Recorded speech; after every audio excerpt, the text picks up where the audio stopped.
Hello folks, and welcome to another episode of Minecraft the Hard Way. I'm your host, Kieran Dave, creator of the Resident Rise mod pack, and one of the maintainers for the Oddscraft Complete mod pack.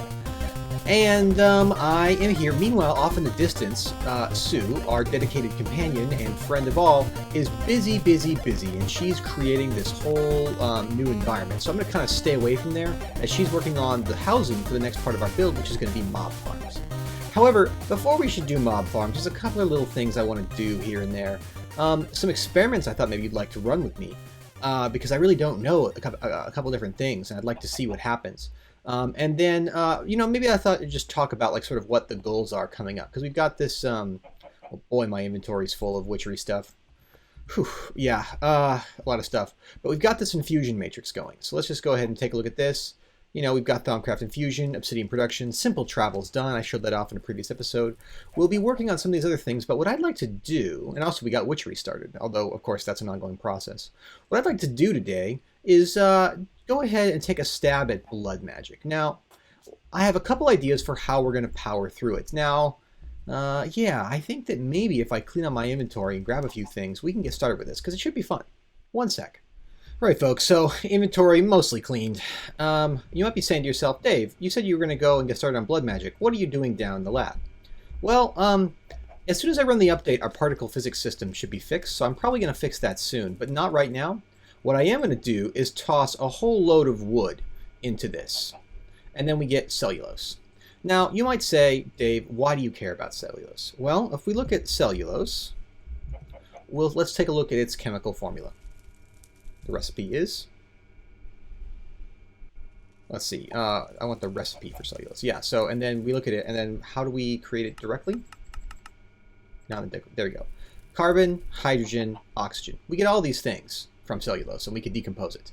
Now, what else can we use that for? Well, let's take a look at what carbon can be used for, and it's just a ton of things. We can make gunpowder, we can directly make cooked chicken, which I think is quite a bit of chemistry.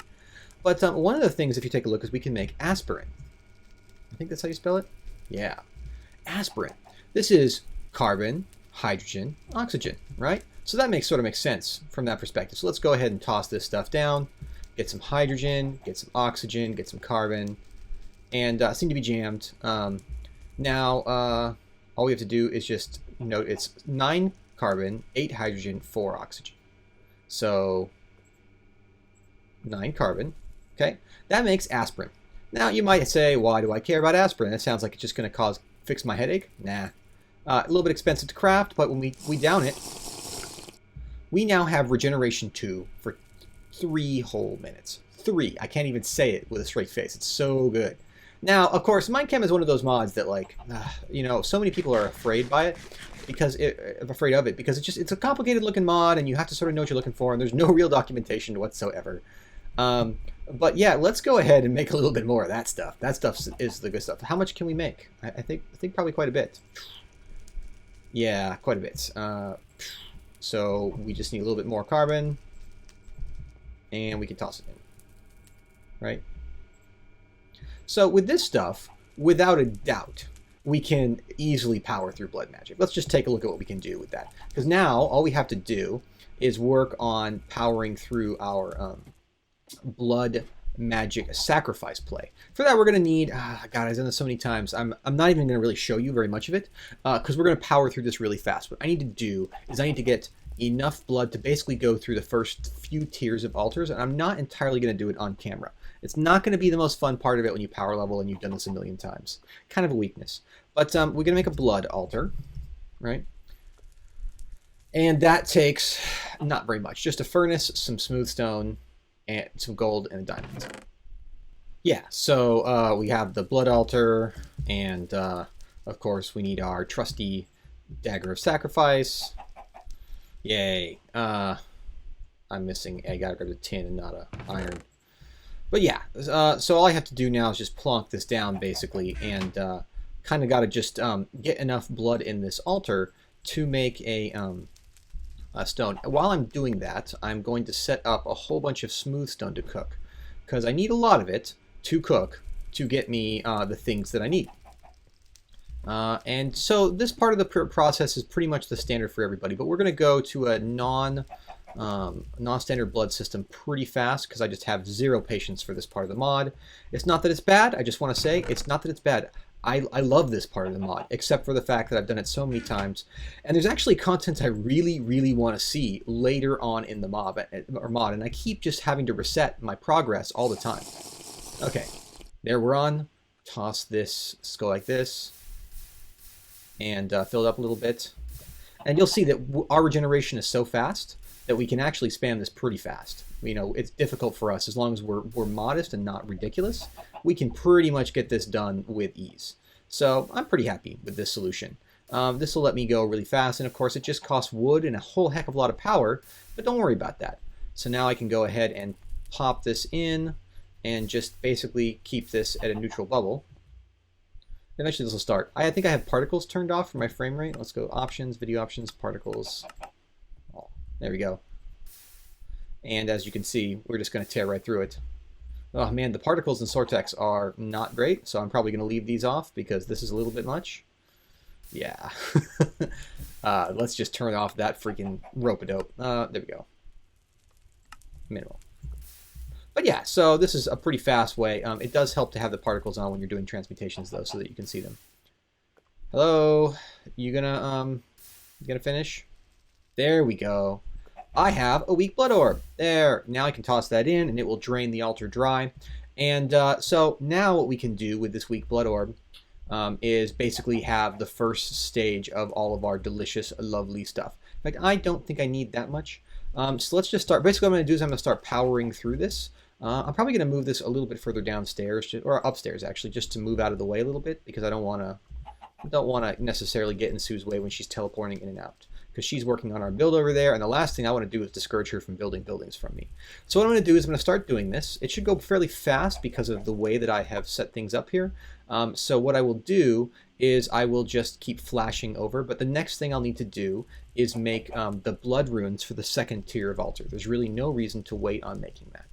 And 8 blood runes.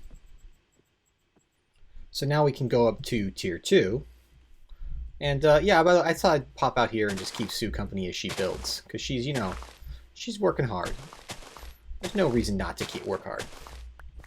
So this is not the most exciting yet. Still, I feel compelled to show you because, I mean, I don't know. I actually have noticed that a lot of people sort of cheat when they do blood magic, and while I do agree that this can be a little bit tedious the nth time that you've done it, which, by the way, the nth time that we have gone straightforward towards getting a tier 2 blood orb with a tier 2 altar, don't worry about it.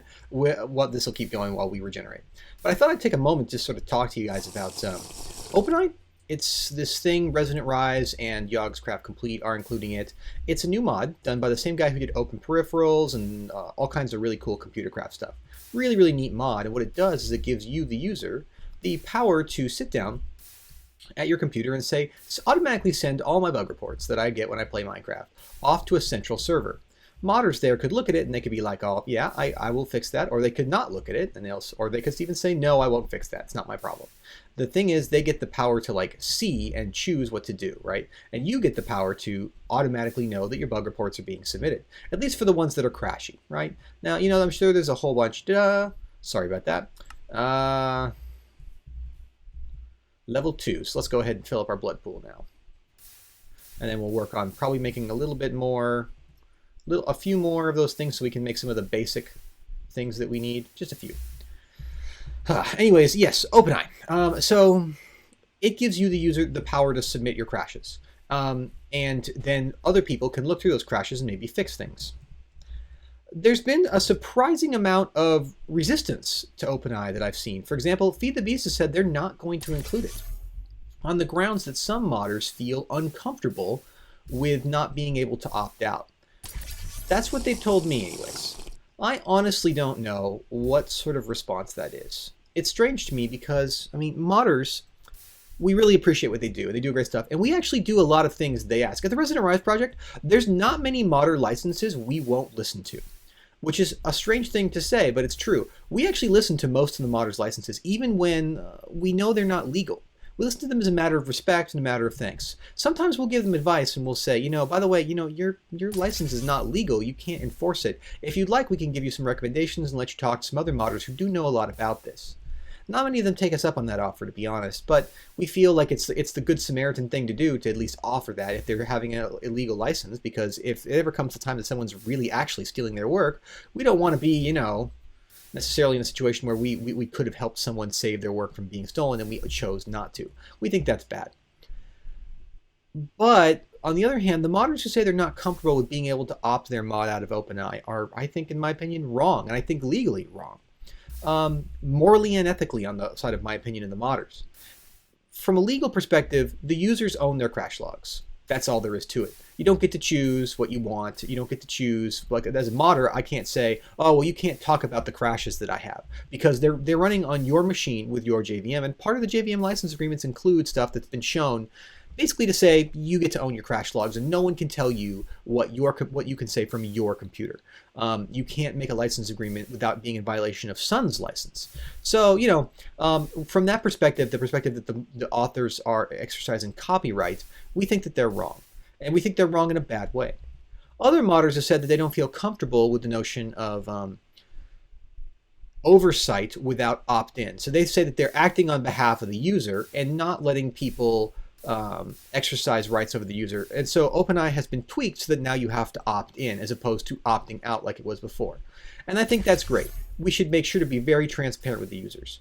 But then there are some people who seem to think that the notion of this system is not necessary at all. They say that it's not necessary because we have testers and things like that, and you don't necessarily need any of these fancy testing programs because there are other people who do that for you. Now, I don't know what that argument's all about, to be honest. It doesn't make a ton of sense to me, because even the best tester in the world can miss things.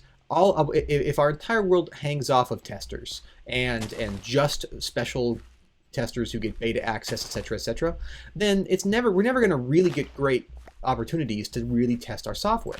And that's just kind of a reality. It's one of those things where when you kind of do a lot of software, like I'm a software engineer by trade, in case you didn't know, so I actually do a lot of the time software engineering. What is this on the floor? It's an apple with a compass texture. What? Oh yeah, I switched my texture pack. I have to keep switching it out, so it's a little bit of a weird bug there. Anyways, yeah. So when you have when you have all these bugs and you're trying to test for them and fix them, it can get really challenging to appropriately test things, especially because testers are people and people have opinions, and the last thing you want is your opinions clouding your testing effort. The great thing about a system like OpenAI is that it has no opinion. It is a robot that takes your stuff and puts it in a database, and then other people can look at it and they can form their opinions, but the robot can't have opinions. You can't say, I'm not going to report this because, well, he's my friend or she's my friend and I'm not going to report it because I'll give him time. I'll go privately test it, right? You can actually see what mods are buggy. You can see what mods break other mods. There's no lying about it. There's no hiding it. Anyone who has the skills to read things can do so. Now, like I said, some people find that notion very, very disturbing. I don't. I think that it's super important, and I really hope that everybody turns on OpenAI because it helps pack makers make better packs. It helps it helps mod makers make better mods, and the mod makers who feel uncomfortable, the worst thing about what they want to do by trying to opt their mod out of OpenAI is if they crash someone else and they're opted out, then OpenAI can't tell that and the wrong person gets blamed. The entire tool starts to get useless. So we don't want that. We don't want that at all. And I really hope that we can basically come to an agreement with everybody and get Feed the Beast to include it too. I know they said they won't. I hope that they reconsider on that. Hello, Zombie. I sort of knew there'd be a problem doing this out here. Ugh, Zombie, I'm trying to have a monologue about... Oh, God. Just want to have a monologue here, okay? Seriously. Ugh. Anyways, like I was saying, I hope we can get Feed the Beast to agree to this too. And I don't see why they're not. I mean, I understand that they're all about the modders. Resident Rise is actually... Ugh, look at what the zombie did to me. Made me waste blood. Resident Rise is all about the users. And that's a stark difference from Feed the Beast, which has really, really historically been all about the modders. They've always been all about the modders. As far as I can tell, they always will be. And that's just their thing, and that's their call. And I think it's good, especially the history of it, given the origins of Feed the Beast and a lot of the mod packs that came before Feed the Beast. It's really important to keep the modders' interests at heart. But at Resident Rise, we're sort of in a different generation of mod pack, and we feel that now the users are underrepresented. OpenEye is a good example of a system that's actually going to push back against modders and remind modders that users are important too. A lot of modders that we see, they sort of don't think of their users in the same way that we do. And we think that that's not great. So please do turn on OpenEye is the point of all this. Please, if you do get an opportunity to talk to anybody at Feed the Beast, tell them that you think that OpenEye is good if you do. If you want to opt out, that's fine. The world's not going to stop. I'm not going to think you're a worse person. I think you have a right to exercise those crash logs, and even if they aren't worth much, I think you have the right to send them off to someplace where they might be worth more.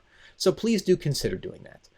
But it's not exactly, it's a strange thing to hear that Feed the Beast is not including it, because Feed the Beast is the biggest mod pack. They are the biggest mod pack. They've been the biggest mod pack for quite some time now. They're much bigger than Resident Rise and even Yogscast Complete right now, although I got to tell you, we are growing by leaps and bounds every day.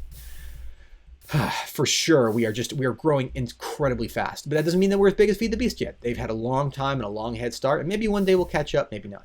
But if they went onto OpenEye, then suddenly we get a lot more crash reports.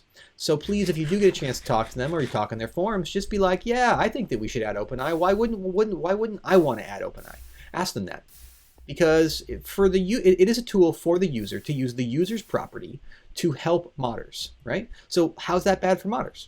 And more importantly, how's it bad for the user to know that their stuff is, their bug reports are automatically being submitted?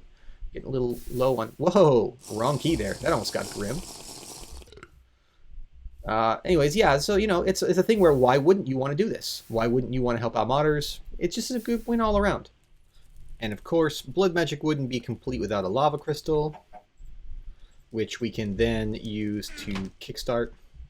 Now it's bound to me. And then we're going to go ahead and make the sigil. We're going to make a few of these just to get started. Now, please don't mind the texture bugs. These are not part of the normal pack. It's just something weird I do. This is pretty easy to make. Almost all of these are pretty easy to make, so we want to get these going ASAP because most of these are useful. Let's go ahead and work on this one next. We just need a magma cream. And with a texture bug in tow, lava sigil. By the way, love the lava sigil. I've talked about it at length in previous things, but it does bear repeating that it is one of my favorite sigils. It's so elegant and so easy to do. Let's just go ahead and just talk about it. This is like one of those sigils you want to get super early on, in addition to the other stuff. Like, watch, let's just put that out. We've broken our cobblestone generator. But don't worry about it, because lava. Just boom, right there. So good. Just the best. We also have a divination sigil, so that of course we can tell how much LP we have. We used quite a bit there. Don't worry about it. Now, what are we going to do about increasing the size of our blood pool? Because while we may not be able to do that at this exact second, we definitely want to keep our eye on that prize.